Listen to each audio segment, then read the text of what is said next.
नमस्कार दोस्तों, हमारे YouTube चैनल में आपका स्वागत है। आज हम करेंगे स्टेनो का नया टॉपिक जिसका नाम है अपवर्ड एंड डाउनवर्ड आर। इस चैप्टर में हम जो आर की दो फॉर्म्स होती हैं, अपवर्ड एंड डाउनवर्ड, उसका यूज़ करना सीखेंगे। कब कहाँ पे कौन सी फॉर्म हम यूज़ करेंगे।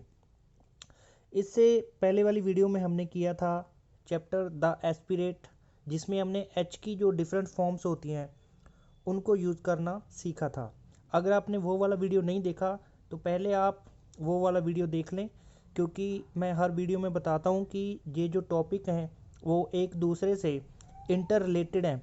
अगर आपको पिछले वाला टॉपिक समझ में आएगा तभी आप नेक्स्ट टॉपिक को समझ सकते हैं।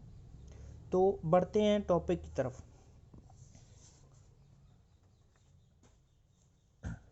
हमारा जो चैप्टर है आज का वो है अपवर्ड एंड डाउनवर्ड आर। जैसे कि आपको पता ही होगा कि जो आर की दो फॉर्म्स होती हैं, ये है डाउनवर्ड आर और ये है अपवर्ड आर। तो कुछ स्टूडेंट्स को कन्फ्यूज़न रहती है कि कब कौन सा वाला फॉर्म जो हमने यूज़ करना है, वही आज हम इस चैप्टर में करेंगे। तो पहले हम जो टॉपिक है उसको पढ़ेंगे, फिर हम उसकी आउटलाइन बनाएंगे और फिर मैं आपको ये टॉपिक पूरे का पूरा समझाऊंगा। और स्टिल अगर आपको फिर भी कोई कन्फ्यूज़न होती है तो आप कमेंट बॉक्स में जाके अपना जो क्वेश्चन है वहाँ पे पूछ सकते हो। तो हम श्योरली आपके जो भी क्वेरीज होंगे उनको बताने की कोशिश करेंगे। तो जो हमारा फर्स्ट जो पॉइंट है वो है वोवल प्रोसीडिंग आर। पहला टॉपिक ये है, when initial r is preceded by a vowel the downward form is used। तो जैसे कि दो तरीके का हमारे पास आर होता है, डाउनवर्ड और अपवर्ड। तो पहले हम जो डाउनवर्ड आर है उसको पहले सीखेंगे कि जो डाउनवर्ड फॉर्म है वो कहाँ पे यूज़ होगी। क्योंकि जो डाउनवर्ड फॉर्म जो होती है वो कम वर्ड्स में यूज़ होती है, जो अपवर्ड मोस्टली जो होती है वो अपवर्ड फॉर्म यूज़ होती है। मतलब कि अपवर्ड फॉर्म का यूज़ ज़्यादा होता है डाउनवर्ड फॉर्म के कंपैरिजन में। तो पहले हम करेंगे डाउनवर्ड आर कहाँ पे यूज़ होगा। तो यहाँ पे लिखा है when initial R is proceeded by a vowel the downward form is used. तो जैसे यहाँ पे एग्जांपल दी है एयर, कहीं पे भी अगर आर से पहले वोवल है, मतलब कि कोई भी वर्ड अगर वो वोवल से शुरू हो रहा है और उसके बाद आर है, तो उस केस में जो आर है वो हम डाउनवर्ड लिखेंगे। जैसे ये एग्जांपल दी है एयर। एयर में आप देखोगे ये जो ए, यहाँ पे वर्ड ये है वोवल है और उसके बाद आर है। तो मैंने क्या बोला कि कहीं पे भी अगर वोवल से शुरू हो रहा है और पहला वर्ड जो है वो हमारा आर है, तो उस केस में जो आर है वो डाउनवर्ड फॉर्म में लिखा जाएगा। जैसे कि एयर, एयरी, यहाँ पे इसको सेम लिख दिया और इसके बाद वोवल था तो यहाँ पे लगा दिया एयरी हो गया। इरेज, यहाँ ये भी वोवल से शुरू हो रहा है, इरेज वोवल से शुरू हो रहा है। फर्स्ट जो हमारा कॉन्सोनेंट क्या है आर, उस केस में आर डाउनवर्ड लिखा जाएगा। आयर, आयर ये भी देखो वोवल है।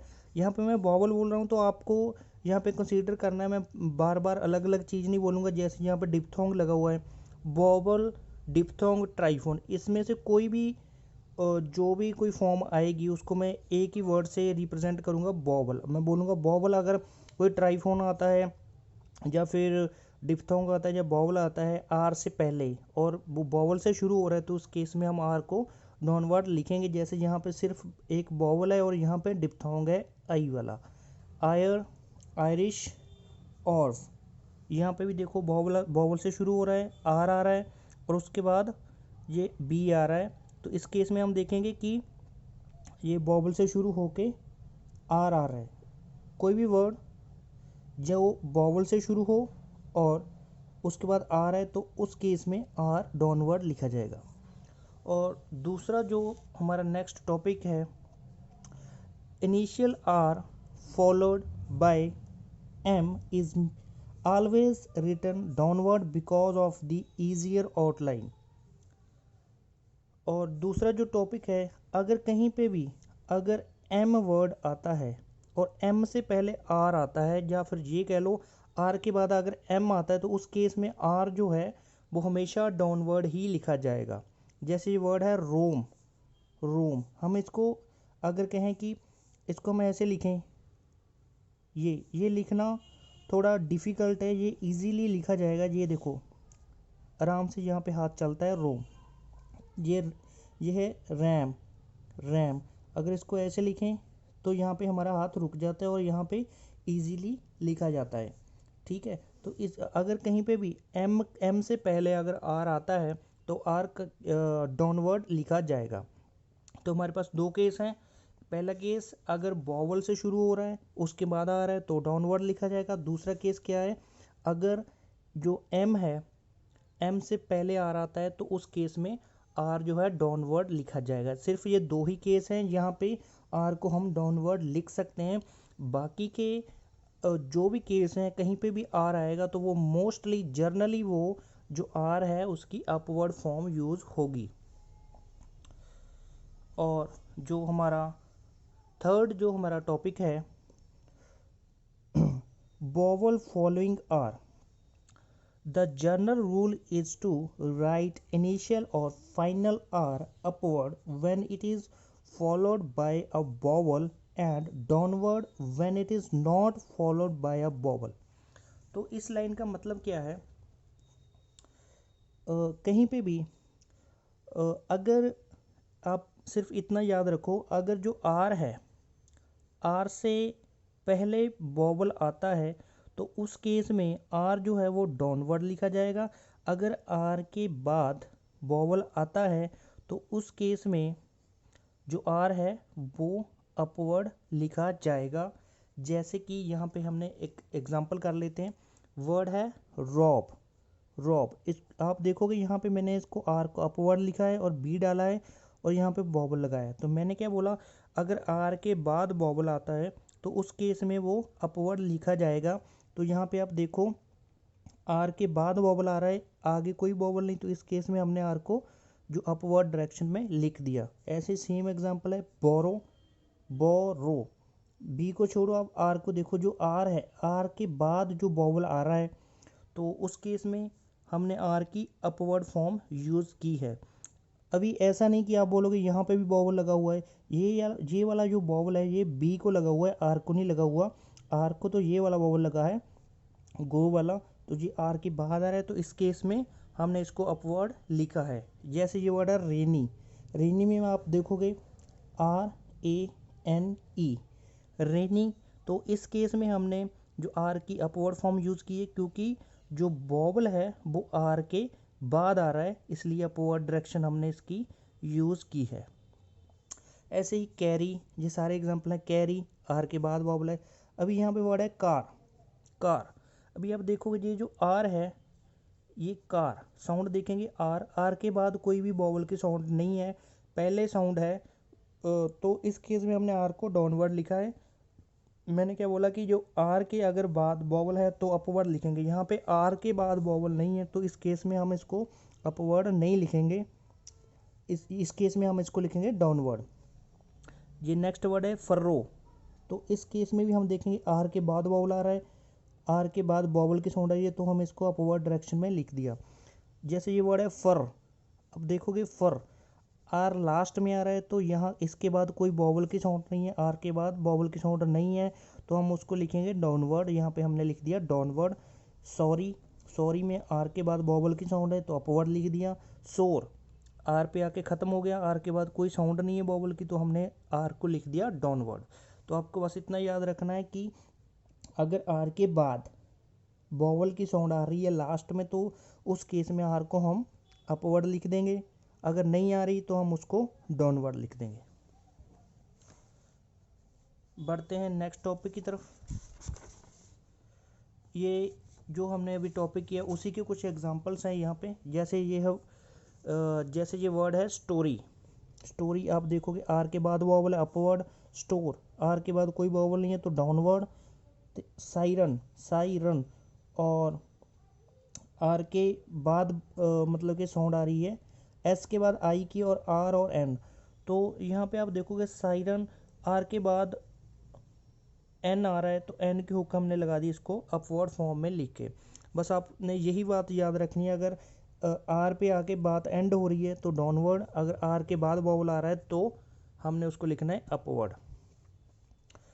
नेक्स्ट टॉपिक है facility of outline is of the utmost importance. ये देखो मैं जो भी ये टॉपिक्स लिखता हूँ उसमें अगर जो ब्लैक कलर से जो मैं लिखता हूँ वो इम्पोर्टेंट होता है। जैसे इसको मैंने ब्लैक कलर से लिखा है, facility of outline is of the utmost importance.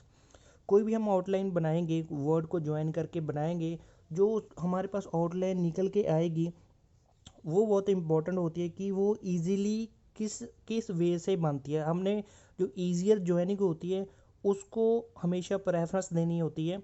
हमने पहले रूल को समझना है, रूल को फॉलो करना है। अगर आपका हाथ रुक रहा है उसको लिखने में तो आप जो रूल है उसको तोड़ सकते हो, बशर्ते कि वो इजीली डलनी चाहिए। तो ईजियर ज्वाइनिंग को आपने हमेशा इम्पोर्टेंस देनी है। पढ़ते हैं topic. Facility of outline is of the utmost importance, however, and accordingly, either form of R is written and vowel indication ignored in order to secure a facile form. इसका यही मतलब जो मैंने बताया कि आपने, जैसे मैंने बताया कि अगर वॉवल से शुरू हो रहा है, वॉवल से शुरू हो रहा है तो आपको जो आर की डाउनवर्ड फॉर्म यूज़ करनी है, पर आपने ईजियर ज्वाइनिंग को ध्यान में रखना है। तो आप ईजियर ज्वाइनिंग, अगर कोई आपकी आउटलाइन ईजिली लिखी जा रही है तो आप वहाँ पे जो वॉवल को, वहाँ पे वॉवल इंडिकेशन को इग्नोर कर सकते हो, आपको वॉवल को फॉलो नहीं करना। जैसे ये एग्जांपल है, वर्ड है आई रेट, आई रेट।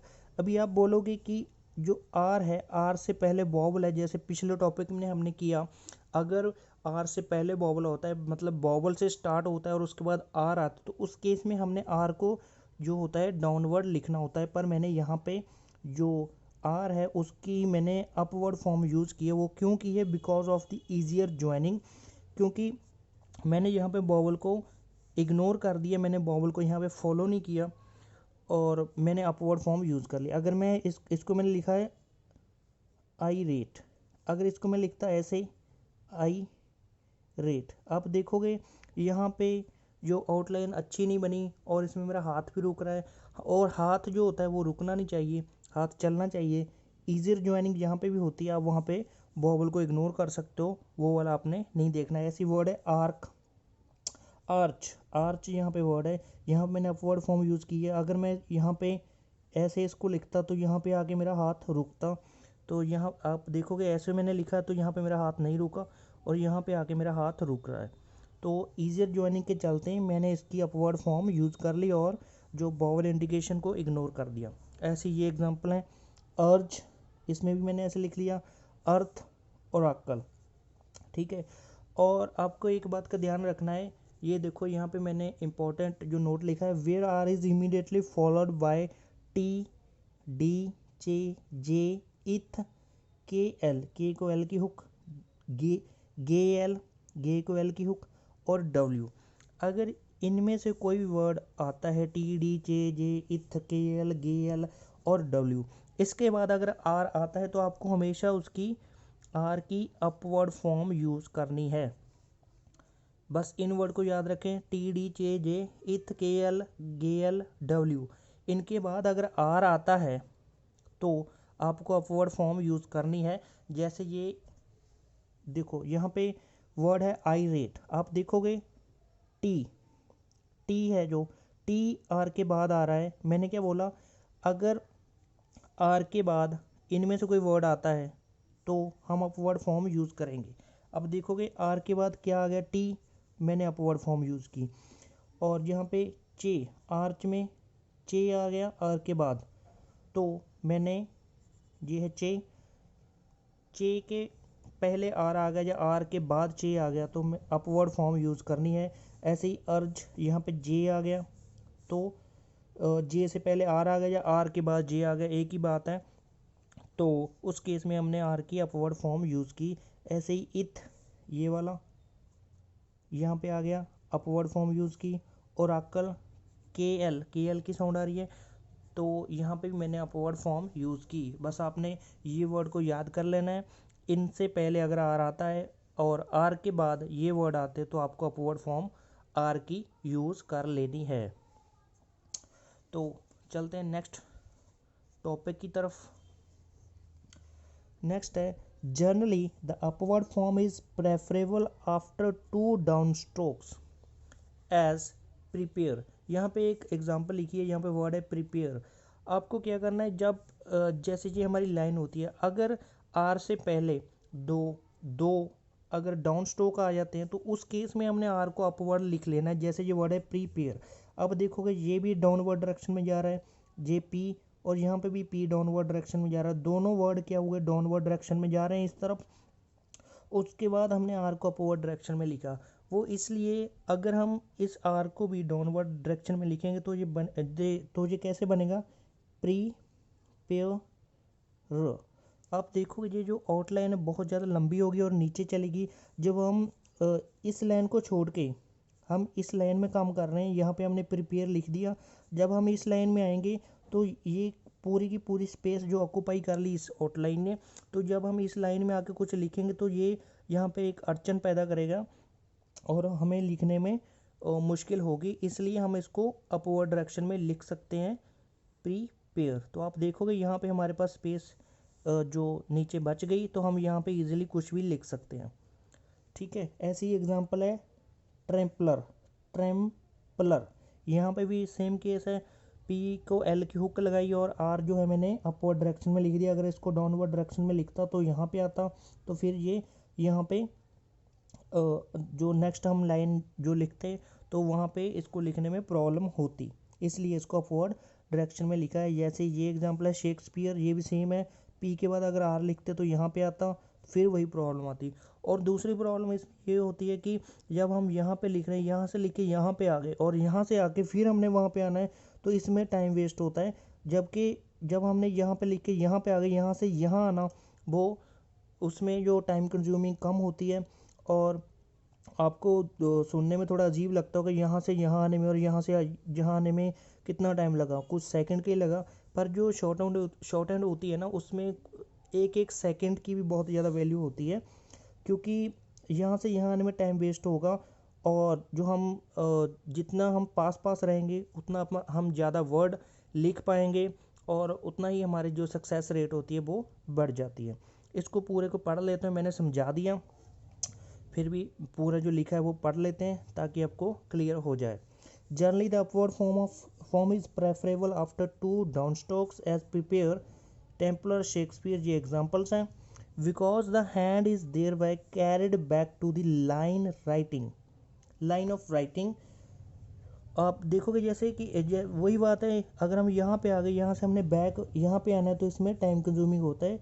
जबकि यहाँ से यहाँ लिख के ईजिली हम यहाँ पे जा सकते हैं और हमारी जो नेक्स्ट जो लाइन होगी उसमें हम कुछ लिखेंगे तो हमारी लाइन भी डिस्टर्ब नहीं होगी। दोनों रीजंस के चलते हम इसको अपवर्ड फॉर्म को यूज़ करते हैं। एंड नेक्स्ट क्या है, but the downward form is better in पाइनाफोर।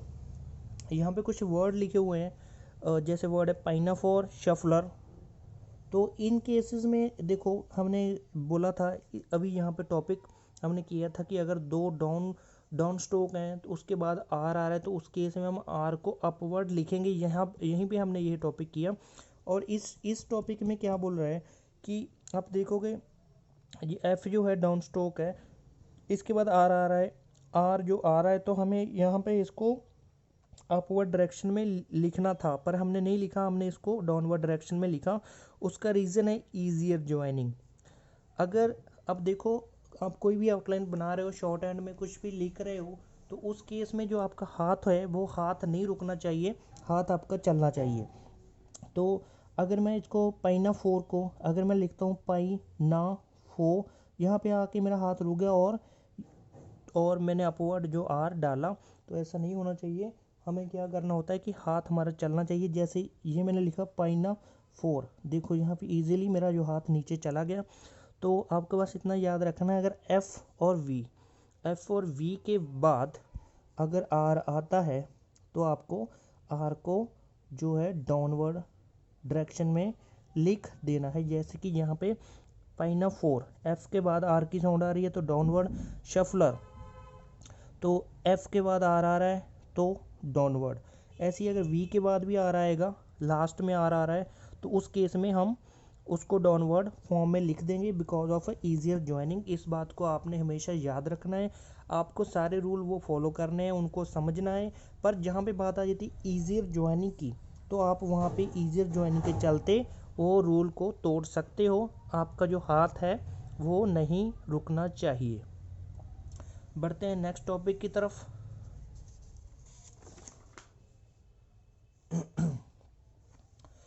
Next है after a single straight up stroke the upward form is easier because it avoids an angle. यहाँ पे क्या बोल रहा है, सिंगल स्ट्रेट अप स्ट्रोक। पहले तो इसको समझ लेते हैं, सिंगल स्ट्रेट अप स्ट्रोक क्या होता है। सिंगल तो हो गया एक, स्ट्रेट हो गया सीधा, क्योंकि कुछ जो वर्ड अगर आपको याद होगा तो हमने स्टार्टिंग में किया था, कुछ जो होते हैं हमारे स्ट्रेट स्ट्रोक्स होते हैं जैसे पी, और कुछ होते हैं कर्व जैसे एम, एन, इंग, ठीक है, वो होते हैं कर्व स्ट्रोक्स। तो ये क्या है, स्ट्रेट और अप स्ट्रोक। अभी आप देखोगे अगर हम बात करें के भी क्या है, एक स्ट्रेट स्ट्रोक है, पर जो हॉरिजेंटल है हम बात कर रहे हैं अप स्ट्रोक। जो स्ट्रेट स्ट्रोक्स अप स्ट्रोक्स होते हैं वो कौन से होते हैं, जैसे आर, डब्ल्यू, और जैसे कि जे आर है ये स्ट्रेट भी है और अपवर्ड डायरेक्शन में, डब्ल्यू भी अपवर्ड डायरेक्शन में, और वाई होता है वो भी अपवर्ड डायरेक्शन में जा रहा है। तो ये होते हैं स्ट्रेट अप स्ट्रोक्स। तो यहाँ पे जो कॉन्सेप्ट क्या है, after a single up strokes the upward form is easier because it avoids an angle. तो अगर कोई भी आपके पास स्ट्रेट अप स्ट्रोक्स मैंने बताई दिए कौन कौन से होते हैं, इनके बाद अगर आर आता है तो उसके बाद आपने आर को डाउनवर्ड डायरेक्शन में नहीं लिखना, आपको उसको अपवर्ड डायरेक्शन में ही लिखना है, क्योंकि हम जो एंगल होता है एंगल को अवॉइड कर सकते हैं। जैसे कि मैं आपको यहाँ पे एग्जांपल देता हूँ, वर्ड है रोअर, रोअर, रो ये हुआ एक आर, रो अर ये हुआ दूसरा आर।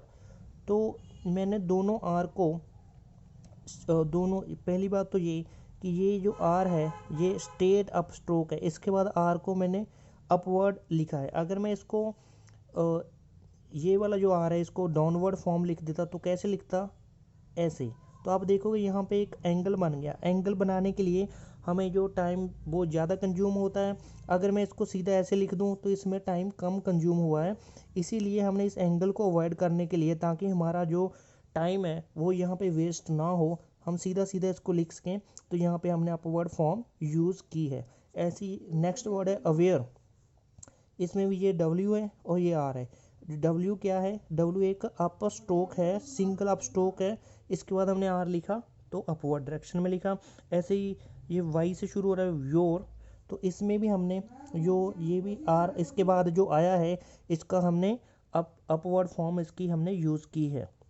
तो बस आपको इतना ध्यान रखना है, कहीं पे भी अगर सिंगल स्ट्रेट अप स्ट्रोक आए उसके बाद आर आए तो हमने उसको अपवर्ड फॉर्म को यूज़ करके लिख देना है। नेक्स्ट है but suffix E R must be written with downward R. कुछ सुफिक्स और प्रीफिक्स और सफिक्स होते हैं। सफिक्स क्या होता है, जो लास्ट में लगता है। जैसे अगर लास्ट में ई आर की साउंड आ रही है, अगर लास्ट में ई आर की साउंड आ रही है, must be written with downward R. इसको एग्जांपल से कर लेते हैं, आपको समझ में आ जाएगा। अगर लास्ट में ई आर की साउंड आ रही है, जैसे ये वर्ड है रोअरर, रोअरर, रोअरर, आप इसमें देखोगे आर, आर और आर, तीन तीन बार यहाँ पे आर की साउंड आ रही है। तो हम देखेंगे ये जो आर है, हमने जैसे ऊपर कॉन्सेप्ट किया कि अगर कोई स्ट्रेट अप स्ट्रोक है उसके बाद आर की साउंड आ रही है तो हम उसको अपवर्ड फॉर्म में लिखेंगे। हमने क्या किया यहाँ पे एक आर, आर क्या हुआ, ये वाला जो पहला आर है ये हुआ स्ट्रेट अप स्ट्रोक, इसके बाद हमने आर लिखना था ये लिख दिया, पर ये हुआ यहाँ तक। ये लास्ट वाली ई आर की जो साउंड है वो कहीं पे नहीं आई। अगर हम इसको तीन बार आ रहे, तीनों को अपवर्ड डायरेक्शन में लिखेंगे, आर आर आर। इसकी इसके दो दो जो रिजल्ट निकलेंगे, पहली तो ये कि ये जो आउटलाइन काफ़ी लंबी हो गई है, और हमें ये नहीं पता चला इसमें 2 हैं या 3 है या 4 हैं, क्योंकि हमें लेंथ का पता नहीं चलेगा। और दूसरी बात ये कि ये वाली लाइन छोड़ के ऊपर वाली लाइन में ये वाली आउटलाइन हमारी चली गई, और ये लाइन बहुत ही बड़ी होगी, हमें नहीं पता 2 हैं इसमें, 3 है, 4 हैं, इसमें हम लेंथ की मेजरमेंट नहीं कर सकते। और अगर पहले से अगर यहाँ पे ऊपर वाली लाइन में कुछ लिखा होगा तो ये आउटलाइन उसको डिस्टर्ब करेगी। तो इसलिए हम इस केस में अगर ई आर आता है लास्ट में, सफिक्स आता है, तो उस केस में जो लास्ट वाला आ रहा है हम उसको डाउनवर्ड डायरेक्शन में लिख देंगे। जैसे कि मैंने यहाँ पे लिखा रोअर रर, यहाँ पे 2 आर और तीसरा आर नीचे, यहाँ पे हम 2 आर को ईजिली पढ़ सकते हैं, और लास्ट वाला ई आर की साउंड हम डाउनवर्ड आर डाल के ले लेंगे। सेम एग्जांपल ये है रेयरर, यहाँ पर भी रे र ई आर आ रहा है लास्ट में, 2 आर आ रहे हैं, 2 आर अपवर्ड डायरेक्शन में और थर्ड आर जो है वो डाउनवर्ड डायरेक्शन में लिख दिया। इसमें इसी को समझाया because that travel length state up stroke would not be easily readable. अगर हम इसको इस तरीके से तीनों आर को अपवर्ड डायरेक्शन में लिख देंगे वो इजीली रीडेबल नहीं है, हम उसको नहीं पढ़ सकेंगे। अगर हमने लिख लिया और बाद में पढ़ा नहीं गया तो वो आउटलाइन बनाने का कोई भी फ़ायदा नहीं होगा। तो जो हमारा नेक्स्ट है टॉपिक वो है the upward form is obviously better in officer nicer closer razor where R immediately follows a curve and circle like F S N S or a straight horizontal or upstroke circled for S. इस लाइन का मतलब क्या है, जैसे कि यहाँ पे हमने एग्जांपल की है ऑफिसर, तो मैंने क्या किया, एफ के बाद एस का सर्कल था, यहाँ पे आके सर्कल ख़त्म हुआ और यहीं से मैंने आर को निकाल दिया। इसको अगर मैं डाउनवर्ड डायरेक्शन में लिखता तो मुझे यहाँ पे आके यहाँ पे रुकना पड़ता और यहाँ से फिर आर को मैं ऐसे डालता। तो यहाँ पे देखो आउटलाइन जो वो ठीक नहीं बनी और यहाँ पे मेरा हाथ भी रुक गया। तो इस केस में हमने क्या करना है, जिस डायरेक्शन में एस का सर्कल जाएगा उसी डायरेक्शन में हमने आर को निकाल देना है, चाहे वो अपवर्ड हो चाहे वो डाउनवर्ड हो। पर यहाँ पे जैसे लिखा हुआ है एफ एस, अगर एफ के बाद एस का सर्कल आता है और उसके बाद आर आता है, ध्यान से सुन लें, एफ के बाद एस का सर्कल आता है और उसके बाद आर आता है, तो उस केस में हमने आर को अपवर्ड डायरेक्शन में ही लिखना है। ऐसे ही अगर एन के बाद एस का सर्कल आता है उसके बाद आर आता है तो हमने उसको अपवर्ड डायरेक्शन में लिखना है, ऐसे ही उसको निकाल देना है। ये उसकी एग्जांपल है ऑफिसर में आप देखोगे ऑफिसर, तो एफ एस का सर्कल उसके बाद आर अपवर्ड हमने लिख दिया। ऐसे ही एन एस आर बाद में आया, एन को एस का सर्कल उसके बाद आर आ रहा है तो अपवर्ड ही लिखना है। एफ के बाद एस का सर्कल और आर आ रहा है तो आर को अपवर्ड ही लिखना है। और ये वर्ड है क्लोजर। नेक्स्ट क्या कह रहा है, स्टेट हॉरिजॉन्टल। अभी आप देखोगे जो के और गे होता है वो स्टेट होते हैं, स्टेट मतलब कि सीधे हैं, और क्या है हॉरिजॉन्टल, ये हॉरिजॉन्टल भी हैं। इनके बाद अगर एस का सर्कल आता है और उसके बाद आर आता है तो उसको भी हमने अपवर्ड डायरेक्शन में लिख देना है। ऐसे ही अपस्ट्रोक, अगर कोई अपस्ट्रोक आता है उसके बाद एस का सर्कल आता है तो हमने उसको भी अपवर्ड डायरेक्शन में लिख देना है। बस आपको ये याद रखना है, एफ के बाद एस का सर्कल आ रहा है तो आर आ रहा है तो अपवर्ड डायरेक्शन में, एन के बाद एस का सर्कल आ रहा है आर आ रहा है तो अपवर्ड डायरेक्शन में। ऐसे ही अगर हॉरिजॉन्टल स्ट्रोक आ रहा है, जब स्ट्रोक आ रहा है इनके बाद एस का सर्कल आ रहा है तो हमने उसके बाद आर को अपवर्ड डायरेक्शन में ही लिखना है, डाउनवर्ड डायरेक्शन में नहीं लिखना। तो जो हमारा है लास्ट, जो हमारा सेकंड लास्ट जो हमारा टॉपिक है वो है R finally hooked, where R follows another stroke and is hooked finally it is generally written upward. अगर कहीं पे भी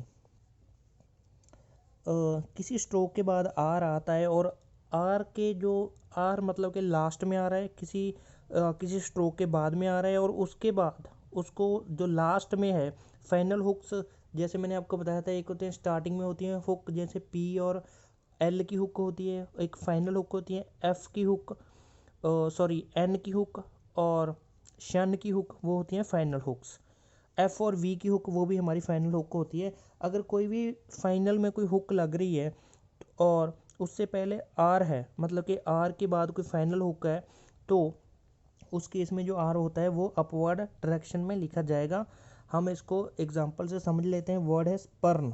स्पर्म, आप देखोगे स्पर्म, इसमें मैंने आर जो है, एक जो स्ट्रोक आ रहा है, स्ट्रोक के बाद आर आ रहा है और आर के फाइनल में एक हुक लगी हुई है। इस केस में हमने क्या करना है, आर को अपवर्ड डायरेक्शन में लिखना है, जैसे कि मैंने किया है। Where R follows another stroke, R के मतलब कि स्ट्रोक के बाद आर आए और आर के फाइनल में कोई हुक हो, उस केस में हमने आर को अपवर्ड डायरेक्शन में लिख देना है। जैसे नेक्स्ट जो वर्ड है वो है फर्न। फर्न, ये एक स्ट्रोक आया, उसके बाद आर आया और आर के फाइनल में एक हुक आई, तो क्या हुआ, हमने आर को अपवर्ड डायरेक्शन में लिख दिया। और जैसे नेक्स्ट एग्जांपल है पोर्शन।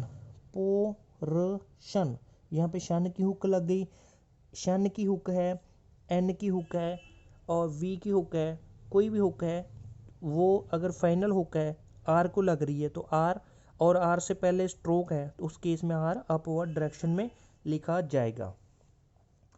तो जो हमारा लास्ट टॉपिक है वो है, हाँ, लास्ट जो टॉपिक है medially are.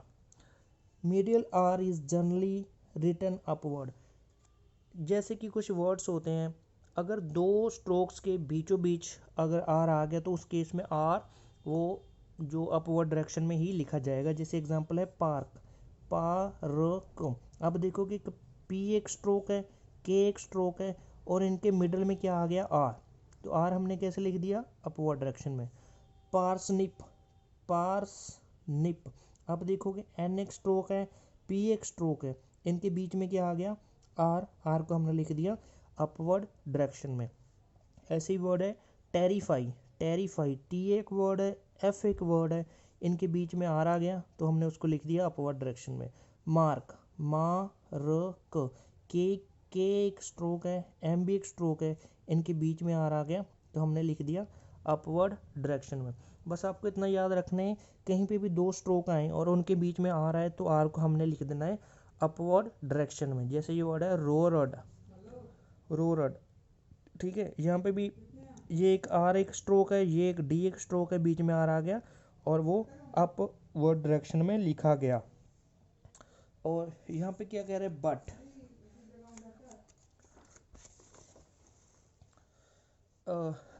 the downward form is retained in some derivative words। और जैसे जैसे देखो इस टॉपिक में हमने क्या, इस टॉपिक में हमने क्या बात की, हमने बात की कि जो कोई भी दो स्ट्रोक्स आते हैं उनके बीच में अगर आर की साउंड आए तो हम आर को अपवर्ड डायरेक्शन में लिखेंगे, ये हमने एग्जांपल की थी। पर अगर कोई अगर डेरिवेटिव वर्ड आता है और जैसे दो वर्ड हैं, दो वर्ड्स के बीच में अगर आर आ रहा है तो हम उसको अपवर्ड डायरेक्शन में लिखेंगे, ये हमने टॉपिक अभी अभी किया। और जैसे ये वर्ड है पावरफुल, आप देखोगे पी भी एक स्ट्रोक है और एफ भी एक स्ट्रोक है और इसके बीचों बीच आर आ गया, पर हमने इसको कैसे लिखा, हमने इसको लिखा डाउनवर्ड डायरेक्शन में। हमने रूल क्या किया था, हमने रूल किया था अगर दो स्ट्रोक आते हैं उनके बीच आर आ रहा है तो हम उसको लिखेंगे अपवर्ड डायरेक्शन में। पर हमने यहाँ पे नहीं लिखा क्योंकि ये एक डेरिवेटिव वर्ड है। ये जो डेरिवेटिव वर्ड वो होते हैं जो एक वर्ड से और कई कई सारे वर्ड जो बन जाते हैं। जैसे ही वर्ड है पावरफुल, पावरफुल का जो डेरिवेटिव किसका वर्ड है, पावर का, जो पावर है वो हम उसको लिखते हैं ऐसे ही, पावर। अगर तो आपने ये याद रखना है, जैसे कि हमने बेसिक वर्ड, जैसे ये बेसिक वर्ड है पावर और पावर का डेरिवेटिव वर्ड है पावरफुल, तो जिस जिस भी हमने रूल को यूज़ करके वो हमने आउटलाइन बनाई और उसका डेरिवेटिव वर्ड आ गया तो हम उसको चेंज नहीं करेंगे, उसको हम सेम रखेंगे। जैसे ये पावर में आर को हम डाउनवर्ड लिखते हैं तो पावरफुल में भी हम आर को डाउनवर्ड ही लिखेंगे। इसका मतलब ये नहीं कि हमने वो वाला रूल किया है तो हम इसको इसका बेसिक को चेंज कर देंगे, हमने बेसिक नहीं चेंज करना। पावर ऐसे लिखा जाता है तो पावरफुल भी ऐसे ही लिखा जाएगा डाउनवर्ड डायरेक्शन में। जैसे वर्ड है बियरली, बियर वर्ड जो होता है वो आर डाउनवर्ड से डलता है और ऐसे ही हमने जो बियरली एल की एल लगा दिया और तो इसको हमने डेरिवेटिव वर्ड है जो बियर का, तो इसको हमने चेंज नहीं किया, हमने चेंज नहीं करना। यहाँ पे कोई डेरिवेटिव वर्ड ना हो उस केस में हमने सिर्फ लिखना है आर को अपवर्ड डायरेक्शन में अगर दो स्ट्रोक के बीच आता है। लेकिन अगर कोई पहले जो बेसिक वर्ड है वो डाउनवर्ड फॉर्म से लिखा हुआ है तो हम उसको चेंज नहीं करेंगे, वैसे ही यूज़ करके हम उसको लिख लेंगे, वहाँ पे हम इस रूल को फॉलो नहीं करेंगे। ऐसी वर्ड है डिसअरेंज, डिस और अरेंज। यहाँ पे भी डिस और डी और जे के बीच में आ रहा है आर। हमने बीच वाले जो वर्ड होते हैं उसको हमने अपवर्ड, अगर बीच में आर आ रहा है तो आर को हमने लिखना होता है अपवर्ड डायरेक्शन पर। हमने यहाँ पे नहीं लिखा क्योंकि ये एक डेरिवेटिव वर्ड है। बस आपको इतना ध्यान रखना है। अगर तो कोई सिंपल वर्ड है, जैसे ये वर्ड्स हमने किए थे, जैसे ये पार्क है, पार्क सिर्फ अकेला वर्ड है, ये इसका कोई डेरिवेटिव यहाँ पे वर्ड नहीं है, तो ये पार्क दो स्ट्रोक के बीच में आर आ रहा है तो हमने इसको अपवर्ड में लिख दिया। और जैसे ये पावरफुल है, ये पावरफुल, पावर का जो डेरिवेटिव वर्ड है, और पावर में आर को हम डाउनवर्ड लिखते हैं, इसलिए हमने यहाँ पे आर को अपवर्ड नहीं लिखा। बस इतना आपको समझ लेना है। जो लास्ट है वो है the use of the alternative forms provides a distinction in pairs of words.